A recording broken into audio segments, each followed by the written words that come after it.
Hello दोस्तों, आप सभी का मेरे यूट्यूब चैनल RM एजुकेशन में स्वागत है। जैसा कि आपको पता है कि मैं MP पटवारी के क्रमशः सेट बाय सेट आपको प्रदान करता हूं। पहले हमने सेट नंबर 1 देखा था, फिर 2 देखा था। आज हम पढ़ेंगे MP पटवारी का सेट नंबर 3। और यह जो MP पटवारी के सेट हैं, इसमें मैंने सभी विषय के 25-25 मुख्य क्वेश्चन लिए हैं, जो आपके MP पटवारी की परीक्षा में ही नहीं उपयोगी होंगे। और जो जितने भी आप MP के जितने भी गवर्नमेंट जॉब के जितने भी टेस्ट देंगे, उन सभी में ये प्रैक्टिस सेट आपके अति महत्वपूर्ण उपयोगी रहेंगे। तो चलिए आज का वीडियो हमारा स्टार्ट करते हैं। MP पटवारी सेट नंबर 3। चलिए, तो सबसे पहले हम देखते हैं सामान्य विज्ञान के 25 क्वेश्चन। तो चलिए, प्रश्न नंबर पहला, फर्न की स्त्री धानी में कितनी ग्रीवा नाल कोशिकाएं पाई जाती हैं? तो आंसर है, फर्न की स्त्रीधानी ग्रीवा में एक ग्रीवा नाल कोशिका पाई जाती है। आंसर है आ, एक। चलिए, प्रश्न नंबर 2, शीत संवेदी पादपों के झिल्ली के लिपिड में क्या होता है? तो शीत संवेदी पादपों के झिल्ली के लिपिड में उच्च अनुपात में असंतृप्त वसा अम्ल होता है। इसका आंसर है द, उच्च अनुपात में असंतृप्त वसा अम्ल। आप लोग ये सोच रहे होंगे कि मैं इतना धीमा क्यों पढ़ा रहा हूँ। मैं इतना धीमा इसलिए पढ़ा रहा हूँ कि मेरा काम है आपके माइंड में पूरी तरह क्वेश्चन और उसका आंसर फीड करना, इसलिए मैं बहुत ही धीमी स्पीड में पढ़ाता हूँ। लेकिन आपको फिर भी आप लोगों को लगता हो कि धीमी स्पीड है, तो आप कमेंट्स कर दें, मैं स्पीड को और इंक्रीज कर दूंगा। चलिए, प्रश्न नंबर 3, संरचनाओं के कौन से युग में प्रायः पादप और जंतु दोनों कोशिकाओं में पाए जाते हैं? तो अंतर्दैर्घ्य जालिका और कोशिका कला, यह दोनों युग्म पादप और जंतु दोनों कोशिकाओं में पाए जाते हैं। अंतर्दैर्घ्य जालिका और कोशिका कला, इसका आंसर है सा। प्रश्न नंबर 4, नारियल का पानी है, तो नारियल का पानी है विकृत तरल एंडोस्पर्म। उत्तर है द, विकृत तरल एंडोस्पर्म। प्रश्न नंबर 5, नारियल जटा कोयर प्राप्त की जाती है? तो नारियल जटा कोयर प्राप्त की जाती है। आंसर है सा, कोकोस न्यूसीफेरा से। कोकोस न्यूसीफेरा से। प्रश्न नंबर 6, कौन से दो आधारभूत बल दो न्यूट्रॉनों के बीच आकर्षण बल उपलब्ध करा सकते हैं? तो गुरुत्वीय और नाभिकीय, ये दोनों आधारभूत बल दो न्यूट्रॉनों के बीच आकर्षण बल उपलब्ध करा सकते हैं। गुरुत्वीय और नाभिकीय। आंसर है सा, गुरुत्वीय और नाभिकीय। प्रश्न नंबर 7, परमाणु तत्व संख्या 29 किससे संबंधित है? तो परमाणु तत्व संख्या 19 डी ब्लॉक से संबंधित है। आंसर है वाह, डी ब्लॉक। प्रश्न नंबर 8, निम्न में से कौन सा तत्व सर्वाधिक विद्युत ऋणात्मक है? यानी कि कौन सा तत्व सबसे ज्यादा उसमें विद्युत ऋणात्मक होता है? तो इसका आंसर है आ, फ्लोरीन में सबसे कम विद्युत ऋणात्मक होती है, फ्लोरीन। प्रश्न नंबर 9, आणविक कक्षा का अभिन्यास किससे नियंत्रित होता है? आणविक कक्षा का अभिन्यास रदरफोर्ड से नियंत्रित होता है। आंसर है सा, रदरफोर्ड। प्रश्न नंबर 10, किसी तत्व के परमाणु का परमाणु क्रमांक 17 है और द्रव्यमान 36 है, उसके न्यूक्लियस में न्यूट्रॉनों की संख्या है। तो किसी तत्व के परमाणु का परमाणु क्रमांक 17 है और द्रव्यमान 36 है, तो उसके न्यूक्लियस में न्यूट्रॉनों की संख्या होगी 19। आंसर है सा, 19। प्रश्न नंबर 11, आवर्धक लेंस वास्तव में क्या होता है? आवर्धक लेंस वास्तव में उत्तल लेंस होता है। आंसर है सा, उत्तल लेंस होता है। प्रश्न नंबर 12, होलोग्राम किसे कहते हैं?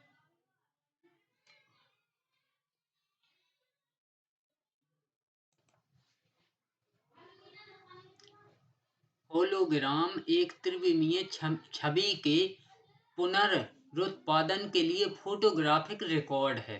इसका आंसर है सा। एक त्रिविमीय छवि के पुनरुत्पादन के लिए फोटोग्राफिक रिकॉर्ड। चलिए, प्रश्न नंबर 13, ऑप्टिकल फाइबर का आविष्कार किसने किया था? तो ऑप्टिकल फाइबर का आविष्कार किया था नरेंद्र कपानी ने। ऑप्शन सा, नरेंद्र कपानी ने।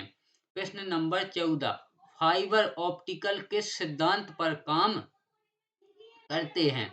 तो फाइबर ऑप्टिकल पूर्ण आंतरिक परावर्तन सिद्धांत पर कार्य करते हैं। ऑप्शन सा, पूर्ण आंतरिक परावर्तन सिद्धांत पर। प्रश्न नंबर 15, अंतरिक्ष यात्री को आकाश दिखाई देता है। अंतरिक्ष यात्री को आकाश काला दिखाई देता है, यानी कि जब अंतरिक्ष यात्री आकाश में जाते हैं तो वहां से देखते हैं तो काला दिखाई देता है।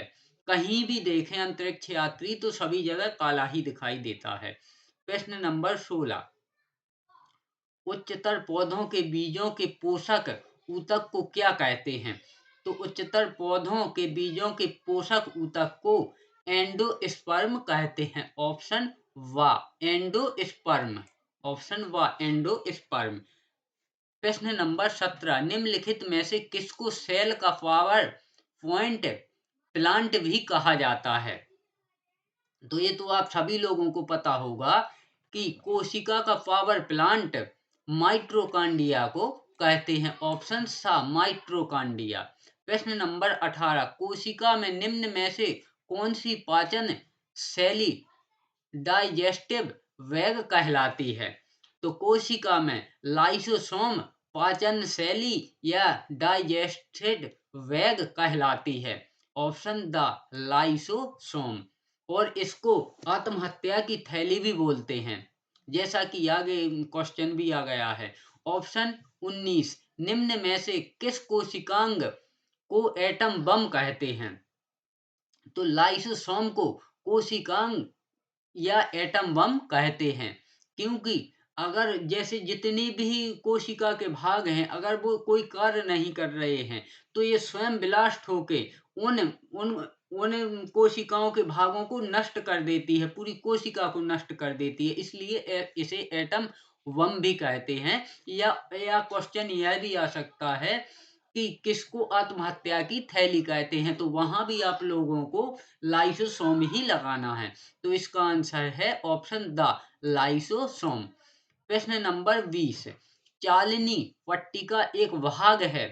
तो चालिना पट्टिका पोषवाय फ्लोएम का एक भाग है। ऑप्शन द, पोषवाय फ्लोएम का। प्रश्न नंबर 21, आलू में अक्षियां मदद करती हैं।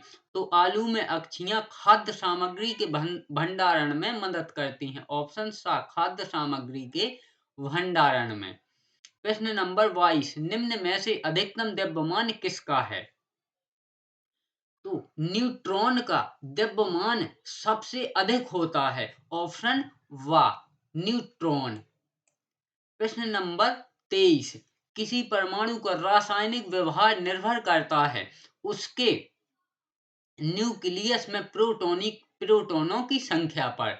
ऑप्शन आ, न्यूक्लियस में प्रोटोनों की संख्या पर। प्रश्न नंबर 24, परमाणु का संगठन करने वाले 3 मौलिक कण हैं। तो जिससे परमाणु का संगठन करना यानी कि परमाणु जो जिससे मिलकर बना होता है उसके 3 मौलिक कण। तो ये तो आप सभी को पता है कि प्रोटॉन, इलेक्ट्रॉन और न्यूट्रॉन, इन सब से मिलकर परमाणु बना होगा। तो इसका आंसर है ऑप्शन सा, प्रोटॉन, इलेक्ट्रॉन और न्यूट्रॉन। ऑप्शन सा। प्रश्न नंबर 25, परमाणु क्रमांक 20 वाले परमाणु का इलेक्ट्रॉनिक विन्यास है। तो परमाणु क्रमांक 20 वाले परमाणु का इलेक्ट्रॉनिक विन्यास है। ऑप्शन वा, 2 8 8 2। ऑप्शन वा। प्रश्न इस प्रकार हमारे विज्ञान के 25 क्वेश्चन पूरे हुए। अब पढ़ते हैं सामान्य हिंदी के 25 क्वेश्चन। चलिए, तो प्रश्न नंबर पहला, हिंदी की आदि जननी कौन सी भाषा है? तो हिंदी की आदि जननी संस्कृत भाषा को माना जाता है। हिंदी की आदि जननी भाषा संस्कृत है। ऑप्शन वा। प्रश्न नंबर 2, भाषा की सार्थक इकाई क्या है? तो भाषा की सार्थक इकाई है वाक्य। ऑप्शन द, वाक्य।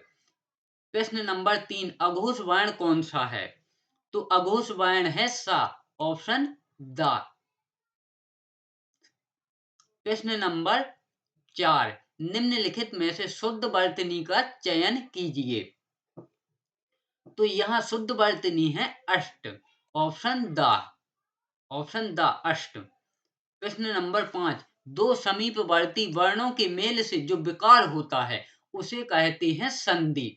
यानी कि जो ये इसमें ये संधि की परिभाषा दी गई है कि दो समीपवर्ती वर्णों के मेल से जो विकार होता है उसे संधि कहते हैं। ऑप्शन वा। प्रश्न नंबर 6, परोपकार शब्द में कौन सी संधि है? तो परोपकार शब्द में है गुण संधि। ऑप्शन सा, गुण संधि। प्रश्न नंबर 7, जो शब्दांश शब्दों के आदि प्रारंभ में जुड़कर उनके अर्थ में कुछ विशेषता लाते हैं वह कहलाते हैं उपसर्ग। यानी कि जो शब्द के पहले जोड़े जाते हैं उन्हें उपसर्ग कहते हैं। ऑप्शन आ। प्रश्न नंबर 8, जो धातु या शब्द के अंत में जोड़ा जाए उसे क्या कहते हैं? तो जो धातु या शब्द के अंत में जोड़ा जाता है उसे प्रत्यय कहते हैं। ऑप्शन द, प्रत्यय। प्रश्न नंबर 8, समास प्रक्रिया में शब्दों का संक्षिप्तीकरण किया जाता है। यानी कि समास है जो इसमें बड़े शब्दों को छोटा किया जाता है उसे उसे ही समास कहते हैं। यानी कि संक्षिप्तीकरण किया जाता है। ऑप्शन सा। प्रश्न नंबर 9, समास के मुख्यतः कितने भेद होते हैं? तो समास के मुख्यतः 6 भेद होते हैं। प्रश्न नंबर 10, चक्रपाणी में कौन सा समास है? चक्रपाणी में बहुव्रीहि व्रीहि समास है। चक्रपाणी में बहुव्रीहि समास है। प्रश्न नंबर 11, संस्कृत के ऐसे शब्द जिसे हम ज्यों का त्यों प्रयोग में लाते हैं कहलाते हैं।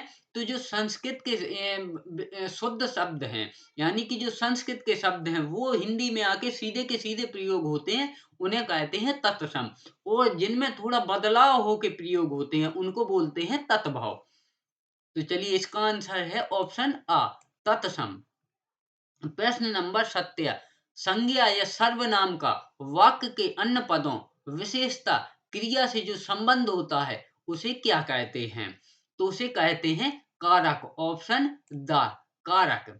प्रश्न नंबर 18, विनायक का पर्यायवाची है। विनायक यानी गणेश। ये तो आप सभी को पता होगा कि विनायक यानी गणेश। तो इसका आंसर है ऑप्शन वा, गणेश। प्रश्न नंबर 19, निश्चित समय के भीतर पत्र का उत्तर न प्राप्त होने की दशा में अनुबोधक के रूप में भेजा जाने वाला पत्र कौन सा है? यानी कि किस प्रकार का पत्र भेजा जाएगा? तो वह है अनुस्मारक। ऑप्शन द, अनुस्मारक। ऑप्शन द, अनुस्मारक। प्रश्न नंबर 20, निम्नलिखित में निम्नलिखित निम्नलिखित में से वाक्य के शुद्ध रूप का चयन कीजिए।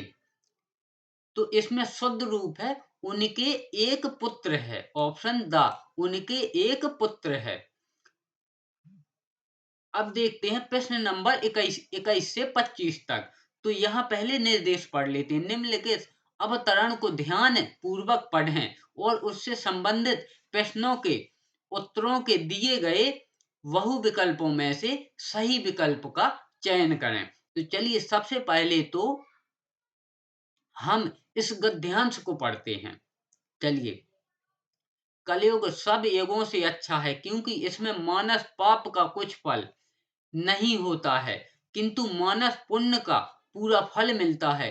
राम का नाम राम से भी है, भय की कोई जरूरत नहीं है। योग ने गृहस्थ को जरूरत से ज्यादा बड़ा संशयालु बना दिया था।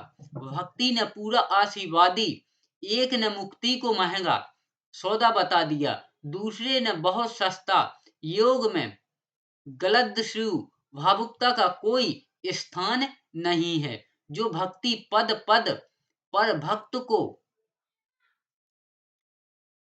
कपा देती है, आवेग जुड़ता है और रोमोदगम की अवस्था ले ले देती है। वह इस क्षेत्र में अपरिचित थी, और यदि सचमुच ही भाग और विभाग कल्पित है, कल्प विकल्प बेकार है, संसार मेघ मरीचिका है, परम तत्व विभाग और अविभाग से परे है, सूक्ष्म और स्थूल अतीत है। यदि वे एक रस हैं, समरस हैं, तो फिर रोने से होता क्या है। चलिए अब देखते हैं प्रश्न। प्रश्न नंबर 21। यहाँ टाइपिंग में थोड़ी मिस्टेक हो गई होगी, तो इसको आप ठीक कर लेना, उसके लिए क्षमा चाहता हूँ। प्रश्न नंबर 21। कलयुग सब युगों से क्यों अच्छा है। क्योंकि इसमें मानस पुण्य का फल मिलता है। यह गद्यांश आप लोगों को सिर्फ मैं समझाने के लिए दे रहा हूँ, बाकी पेपर में जो आएगा वो आपका हो सकता है यही भी आ जाए, लेकिन हो सकता है दूसरा ही आएगा, लेकिन उदाहरण के तौर पर, ताकि आप लोगों को आइडिया हो कि हाँ इस प्रकार का गद्यांश आएगा। चलिए प्रश्न नंबर 22। भक्ति ने मुक्ति को क्यों सस्ता बना दिया है। क्योंकि भक्ति में योग के समान कृच्छ साधना नहीं है। Option the. प्रश्न नंबर 23। योग में गलदस्यु भावुकता का क्या स्थान नहीं है। क्यों स्थान नहीं है। इसका आंसर है योग में भावना का स्थान नहीं है। योग में भावना का स्थान नहीं है। ऑप्शन व। प्रश्न नंबर 24। योग और भक्ति ने गृहस्थ को किस रूप में प्रभावित किया है। तो इसका आंसर है ऑप्शन द। गृहस्थ के लिए भक्ति आकर्षक है, योग में दुष्टता है। Option the. प्रश्न नंबर 25 और हमारे हिंदी का अंतिम प्रश्न। परम तत्व क्या है। तो वह विभाग अविभाग से परे है, यह परम तत्व है। और अगर गद्यांश में थोड़ी बहुत टाइपिंग में मिस्टेक हो तो उसके लिए आप लोगों से क्षमा चाहता हूं। इस प्रकार हमारे हिंदी के 25 प्रश्न पूरे हुए। अब पढ़ते हैं सामान्य ज्ञान एवं अभिरुचि। तो चलिए प्रश्न नंबर पहला। सबसे छोटा देश जनसंख्या में कौन सा है। तो सबसे छोटा देश, पूरे विश्व में सबसे छोटा देश वेटिकन सिटी है। ऑप्शन आ वेटिकन सिटी। प्रश्न नंबर दूसरा। आर्की पेलेगो का अभिप्राय निम्नलिखित में से किसकी कड़ी से है। तो आर्की पेलेगो का अभिप्राय द्वीप से है। ऑप्शन ए द्वीप से है। प्रश्न नंबर 3। अरब सागर निम्नलिखित में से किस देश के किनारों को नहीं जोड़ता है। तो अरब सागर केन्या देश के किनारों को नहीं जोड़ता है। Option the Kenya. प्रश्न नंबर 4। अफ्रीका का सबसे बड़ा देश कौन सा है।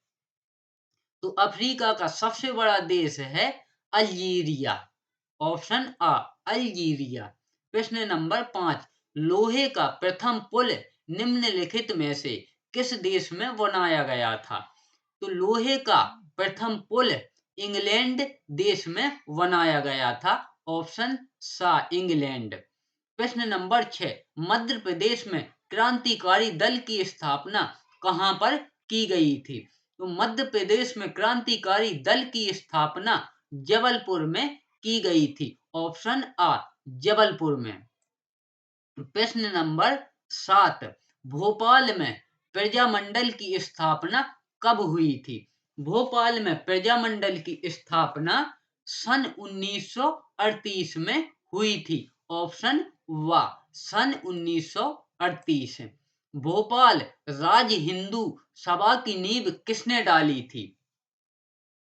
तो भोपाल राज्य हिंदू सभा की नींव मास्टर लाल सिंह ने डाली थी। ऑप्शन व मास्टर लाल सिंह। प्रश्न नंबर 9। मध्य प्रदेश में वह कौन सा स्थान है जहां पर ब्रह्मा विष्णु और महेश ने वाल अवतार लिया था। तो मध्य प्रदेश में वह चित्रकूट स्थान है जहां पर ब्रह्मा विष्णु और महेश ने वाल अवतार लिया था। ऑप्शन आ चित्रकूट। प्रश्न नंबर 10, निम्नलिखित में से किस स्थान का संबंध सम्राट अशोक से है? तो सांची स्थान का संबंध सम्राट अशोक से है। ऑप्शन आ सांची का। प्रश्न नंबर 11, मध्य प्रदेश में मोहनजोदड़ो व हड़प्पा कालीन संस्कृति किस क्षेत्र में विकसित हुई? तो मध्य प्रदेश में मोहनजोदड़ो व हड़प्पा कालीन संस्कृति नर्मदा घाटी क्षेत्र में विकसित हुई। ऑप्शन आ नर्मदा घाटी क्षेत्र में। प्रश्न नंबर 12, महाराजा छत्रसाल किस क्षेत्र के शासक थे? तो महाराजा छत्रसाल बुंदेलखंड क्षेत्र के शासक थे। ऑप्शन वा बुंदेलखंड के। प्रश्न नंबर 13, रानी दुर्गावती की समाधि किस जिले में है? तो रानी दुर्गावती की समाधि जबलपुर जिले में है। ऑप्शन आ जबलपुर जिले में। प्रश्न नंबर 14, होलकर वंश की स्थापना किस सन में हुई थी? तो होलकर वंश की स्थापना सन 1739 में हुई थी। ऑप्शन वा सन 1739 में। प्रश्न नंबर 15, मध्य प्रदेश के मैकल वंश का प्रथम राज्य कौन सा था? तो मध्य प्रदेश के मैकल वंश का प्रथम राज्य जयवल था। ऑप्शन आ जयवल। प्रश्न नंबर 16, मेघदूत का लेखक कौन है? तो मेघदूत का लेखक कालिदास है। ऑप्शन सा कालिदास। यहाँ पर आप लोग सा कर लेना, प्रिंटिंग टाइपिंग में थोड़ी बहुत मिस्टेक हो जाती है। चलिए प्रश्न नंबर 17, 12 मेहर थे। तो 12 मेहर एक प्राचीन खगोलविद एस्ट्रोनॉमर थे। ऑप्शन द एक प्राचीन खगोलविद एस्ट्रोनॉमर। प्रश्न नंबर 18, किसके शासनकाल के दौरान अजंता की गुफाएं निर्मित की गई थीं? तो गुप्त शासनकाल के दौरान अजंता की गुफाएं निर्मित की गई थीं। ऑप्शन आ गुप्त काल के। प्रश्न नंबर 19, चोलेश्वर नामक मंदिर का निर्माण किसने किया? तो चोलेश्वर नामक मंदिर का निर्माण विजयालय ने करवाया था। ऑप्शन आ विजयालय ने किया था। प्रश्न नंबर 20, एलोरा में कैलाशनाथ मंदिर का निर्माण किसने किया? तो एलोरा में कैलाशनाथ मंदिर का निर्माण कृष्ण प्रथम ने किया था। ऑप्शन वा कृष्ण प्रथम। प्रश्न नंबर 21, हेहर राजाओं में सबसे प्रतापी राजा कौन थे? तो हेहर राजाओं में सबसे प्रतापी राजा कीर्तिवीर अर्जुन थे। ऑप्शन आ कीर्तिवीर अर्जुन। प्रश्न नंबर 22, मध्य प्रदेश में धारवाड़ क्रम की चट्टानें कहाँ नहीं पाई जाती हैं? तो मध्य प्रदेश में धारवाड़ क्रम की चट्टानें खंडवा में नहीं पाई जाती हैं। ऑप्शन वा खंडवा में। प्रश्न नंबर 23, मध्य प्रदेश में कुड़प्पा क्रम की चट्टानें कहाँ पाई जाती हैं? तो मध्य प्रदेश में कुड़प्पा क्रम की चट्टानें बीजापुर, छतरपुर, पन्ना उपरोक्त सभी जगह पाई जाती हैं। ऑप्शन द उपरोक्त सभी जगह। प्रश्न नंबर 24, मध्य प्रदेश के किस स्थान को पूर्ण पाषाण युगीन नहीं माना जाता है? तो मध्य प्रदेश के ग्वालियर जिले को पूर्ण पाषाण युगीन नहीं माना जाता है। ऑप्शन आ ग्वालियर। प्रश्न नंबर 25, उत्तर भारत की 16 जनपदों में से कितनी मध्य प्रदेश के इतिहास से संबंधित थी? तो उत्तर भारत की 16 जनपदों में से मध्य प्रदेश की 2 जनपदें मध्य प्रदेश के इतिहास से संबंधित हैं या थी। ऑप्शन सा 2। इस प्रकार हमारे सामान्य ज्ञान और अभिरुचि के भी 25 प्रश्न कंप्लीट हुए। अब देखते हैं सामान्य कंप्यूटर। प्रश्न नंबर पहला, सामान्य कंप्यूटर में रैम रैम है, तो रैम है एक अस्थाई मेमोरी। ऑप्शन आ, अस्थाई मेमोरी, यानी कि हम कंप्यूटर या मोबाइल जो चलाते हैं तो उसमें जो एप्स खुले रहते हैं, उसमें जो काम होता है वह रैम में ही होता है। अगर हम एक बार उसको बंद कर दें तो रैम से वह कार्य बंद हो जाएगा, इसलिए रैम को अस्थाई मेमोरी कहते हैं। प्रश्न नंबर 2, सबसे अधिक स्टोरेज क्षमता वाली डिस्क है, तो सबसे अधिक स्टोरेज क्षमता वाली डिस्क है डीवीडी। ऑप्शन सा डीवीडी। प्रश्न नंबर 3, डॉस की वह कमांड कौन सी है? तो डॉस की वह कमांड एक्स एक्स कॉपी है। ऑप्शन आ, एक्स कॉपी। प्रश्न नंबर 4, डॉस की आंतरिक कमांड्स कौन सी है? डॉस की आंतरिक कमांड्स क्लियर है। ऑप्शन आ, क्लियर, यानी कि जो बाह्य कॉपी है वह है एक्स कॉपी और जो आंतरिक कमांड है वह है क्लियर। प्रश्न नंबर 5, फंक्शन की जो रिफ्रेश करती है, यह तो आप सभी को पता होगा कि जो कंप्यूटर या लैपटॉप में जो फंक्शन की होती है जो रिफ्रेश करती है वह होती है F5। Option the F5। प्रश्न नंबर 6, कोड कितने भिन्न भिन्न कैरेक्टर्स की कोडिंग कर सकता है? तो कोड 256 भिन्न भिन्न कैरेक्टर्स की कोडिंग कर सकता है। ऑप्शन वा 256। प्रश्न नंबर 7, पांडा है, तो पांडा एक वायरस है। ऑप्शन आ, वायरस। प्रश्न नंबर 8, GUI का पूर्ण नाम है, तो ग्राफिकल यूजर इंटरफेस पूर्ण नाम है GUI का। ऑप्शन सा, graphical user interface. MS DOS है, तो MS डॉस एक सिंगल सुपर ऑपरेटिंग सिस्टम है। ऑप्शन वाह, सिंगल सुपर ऑपरेटिंग सिस्टम।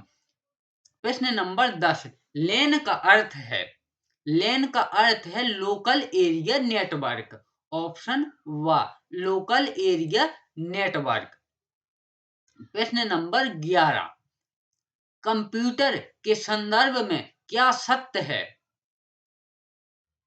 तो प्रथम, पहले देखते हैं आ ऑप्शन, प्रथम डिजिटल कंप्यूटर यूनिबेक था, यह असत्य है,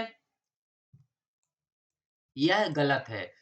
मल्टी प्रोग्रामिंग द्वितीय पीढ़ी के कंप्यूटर से प्रयोग में लाई जाती है, यह भी गलत है।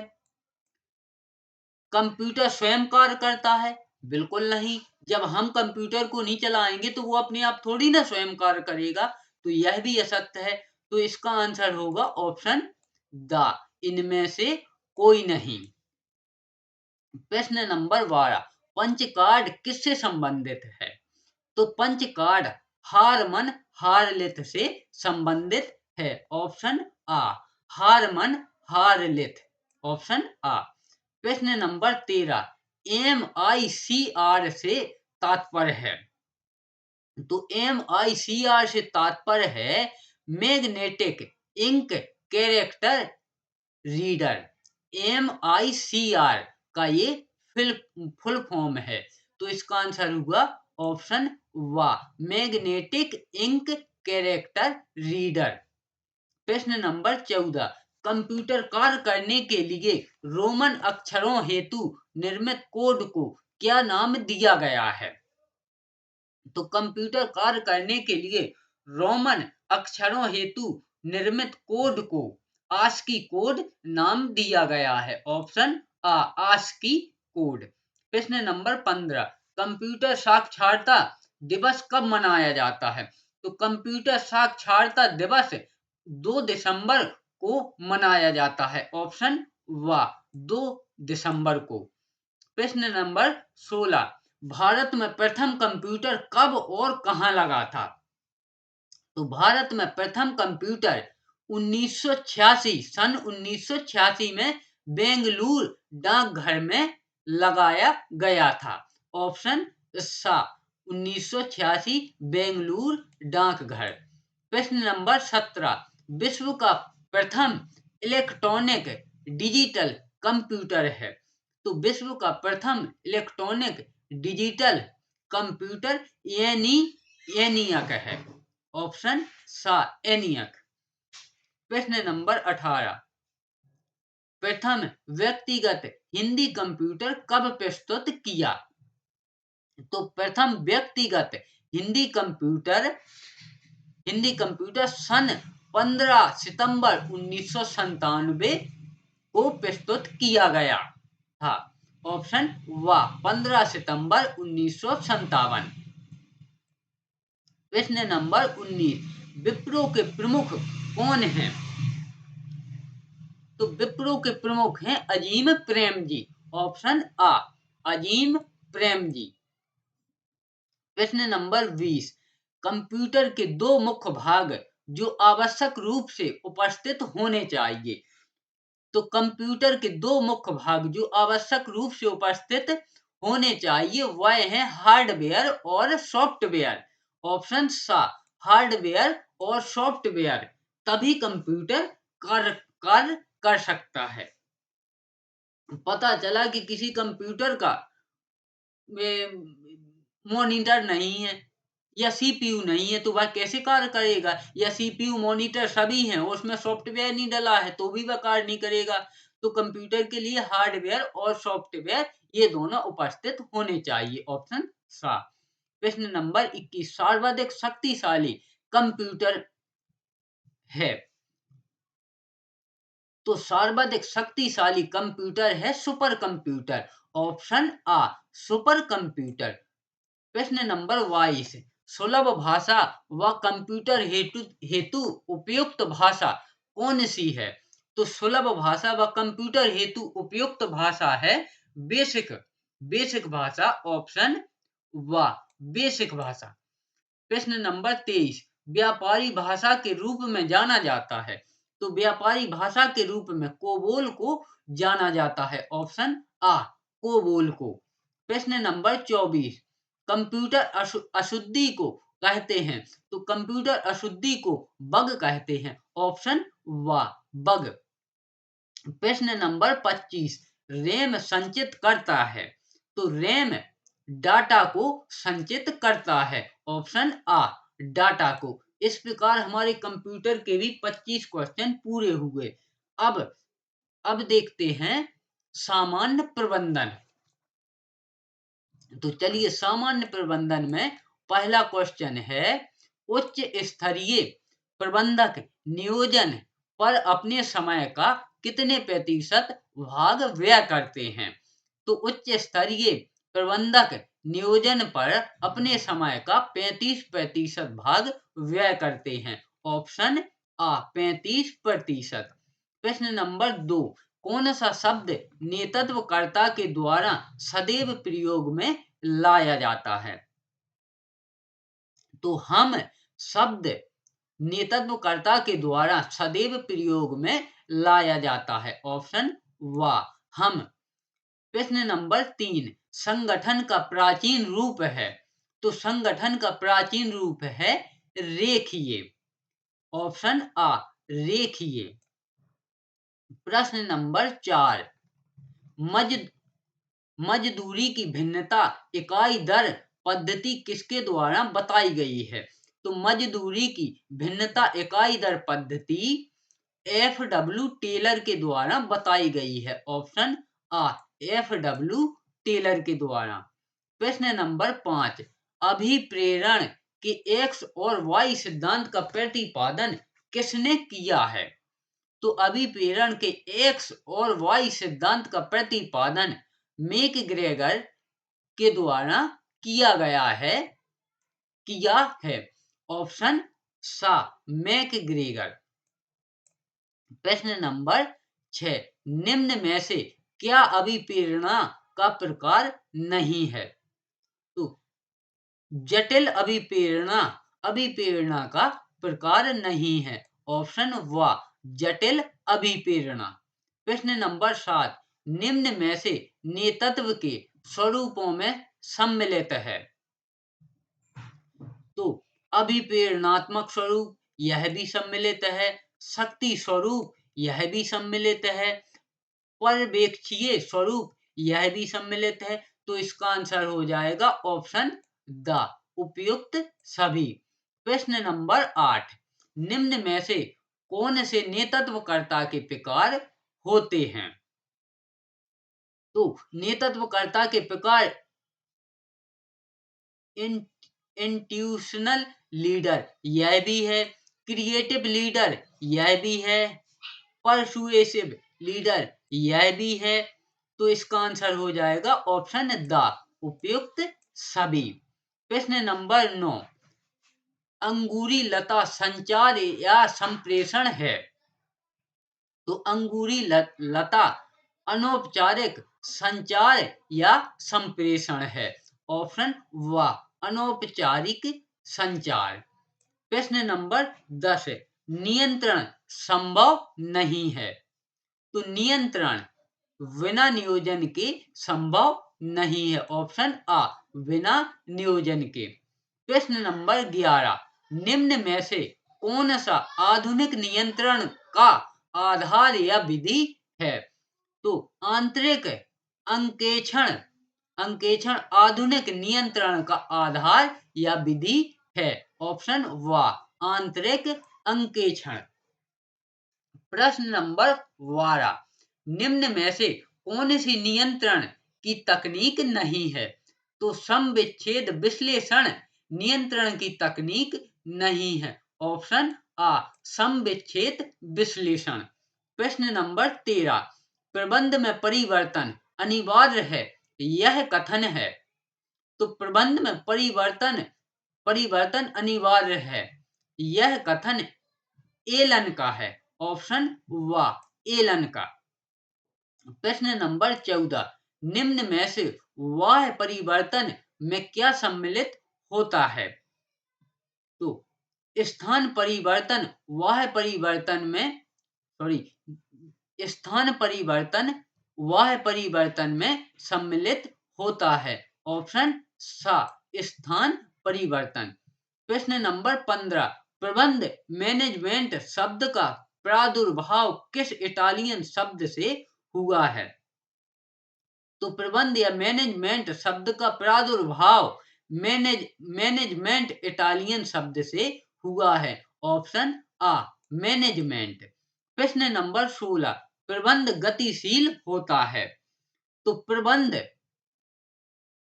प्रबंध गतिशील होता है, यह विषयगत या लोचदार होता है, इसलिए प्रबंध गतिशील होता है। ऑप्शन वा यह विषयगत या लोचदार होता है। प्रश्न नंबर 17, प्रबंध एक कला है क्योंकि यह रचनात्मक कौशल की मांग करती है। ऑप्शन आ यह रचनात्मक कौशल की मांग करती है। प्रश्न नंबर 17 प्रश्न नंबर 18, संसाधनों का अनुकूलतम उपयोग या प्रयोग से आशय है? संसाधनों के अपव्यय को रोकना। ऑप्शन सा संसाधनों के अपव्यय को रोकना। प्रश्न नंबर 19, वैज्ञानिक प्रबंध के पिता कहे जाते हैं? तो वैज्ञानिक प्रबंध के पिता एफ.डब्ल्यू. टेलर कहे जाते हैं। ऑप्शन सा एफ.डब्ल्यू. टेलर। प्रश्न नंबर 20, स्केलर चेन हायरार्की का प्रतिपादन किसने किया?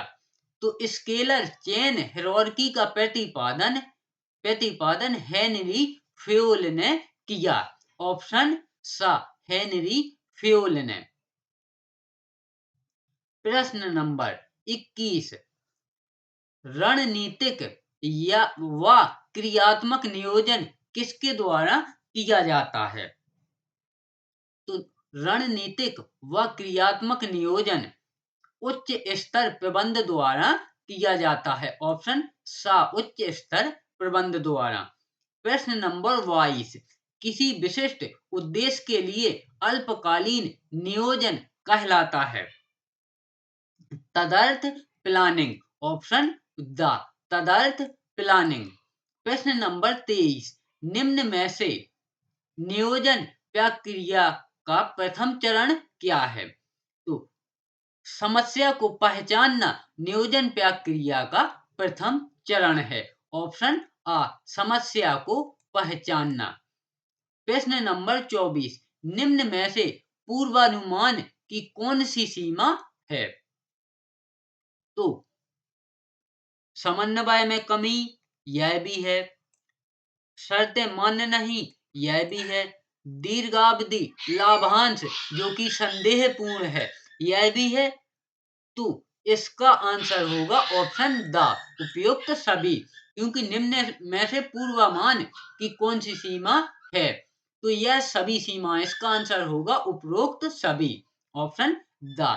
प्रश्न नंबर 25 और हमारे इस वीडियो का अंतिम प्रश्न।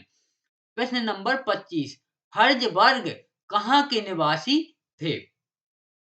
तो हर्जबर्ग अमेरिका के निवासी थे। ऑप्शन सा अमेरिका के निवासी थे। इस प्रकार हमारे सभी विषय के 25-25 क्वेश्चन पूरे हुए। अगर मेरा वीडियो पसंद आया हो तो वीडियो को लाइक करें, कमेंट्स करें और शेयर करें और चैनल को सब्सक्राइब जरूर करें। ऐसे ही मैं आप लोगों को क्रम से सेट बाय सेट पटवारी के प्रदान करूंगा और यह आपके पटवारी एग्जाम्स के लिए ही नहीं, आपके जितने भी गवर्नमेंट एग्जाम्स होते हैं सभी में यह उपयोगी है। अगर मेरी स्पीड आपको धीमी लग रही हो तो कमेंट्स में बताएं, मैं स्पीड इंक्रीज करूंगा। बाकी मैं स्पीड धीमी इसलिए करे हूँ ताकि आप लोगों को क्वेश्चन अच्छी तरह से समझ में आए और उसका जो आंसर बताऊं वो सीधा आप लोगों के माइंड में फीड होता जाए। इसी के साथ मैं अपनी वाणी को विराम देता हूँ। धन्यवाद।